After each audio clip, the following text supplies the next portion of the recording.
can go to Osama Hamdan. He's a senior spokesperson for Hamas. He's joining us on the line from Beirut. Thank you very much indeed for being with us. Can you tell us what, if anything, has been agreed by Hamas? Well, thank you for having me. I have to say that we are still negotiating and discussing all the points with the mediators, the Qataris and the Egyptians. And it's clear that we are moving forward. There's some good points. There's some real reaction from the other side. But till now, we are still talking about the main issue, which is the complete ceasefire and complete withdrawal from Gaza. We hope to find some good and positive answers today. If that happens, we will go through this to declare a positive answer, if I may say that. One of the key elements has also been the Benjamin Netanyahu's stated aim of sending the Israeli military into Rafah, whether or not a ceasefire is signed. Or what is your position in that? What's your understanding of that? And have there been any guarantees given about preventing that from happening? Well, through the talks, there was some guarantees that this will not take place if there was a ceasefire. But unfortunately, there was a clear statement from Netanyahu saying that regardless to what may happen, if there was a ceasefire or not, he will continue the attack against Rafah. That means there will be no ceasefire, and that means the attack will be continued, which is against what we are discussing. At least we want to know exactly what does it mean, his statement, and the reaction from the mediators. Our understanding that any achievement for a ceasefire, it means that there will be no more attacks against Gaza, any place in Gaza, including Rafah and mainly Rafah. If I understand what you're saying correctly, sir, the distance between what Hamas is hoping for out of these negotiations and what Benjamin Netanyahu intends for Gaza, and in particular Rafah, is very wide, and yet you seem optimistic that there can be some movement forward. Can you give us an indication of where you think there is some room for negotiation to close that gap? Well, in fact, we are negotiating for more than 3 months, and each time we are making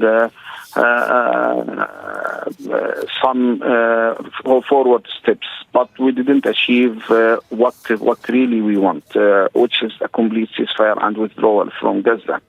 But I believe we can't talk about either optimistic or pessimistic. We have to talk about the real position of the United States, because that is the main issue which will affect the position of the Israelis and mainly Netanyahu.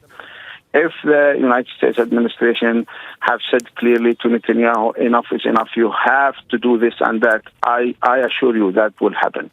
So let's say the one who is supposed to answer the questions now, the Americans and no one else, if they decide that this must stop, it will happen. This is what we are talking about now, and I think the mediators, our brothers in Egypt and Qatar, they are doing a good job. They are doing their best to achieve that. This is why we are still hoping to achieve the main goal, a complete ceasefire and withdrawal from Gaza. I want to put a scenario to you. If the US was prepared to give a guarantee that the Israeli military was not going to go into Rafah under any circumstances, would that be enough of a guarantee for you to sign this, or at least the initial stage of this ceasefire agreement? Well, the guarantee is important. And if that was given, that will give a good push for the negotiations. But also we need clear steps to be decided and written in the paper which we will all agree on. So the guarantees are needed, but we need a clear statements which clarify the position and the commitments of each side, because as we all know, Israelis are trying every time to get out of their commitments. So the guarantees are not enough. It's important, but it's not only the needed thing. We need guarantees and we need also clear commitments.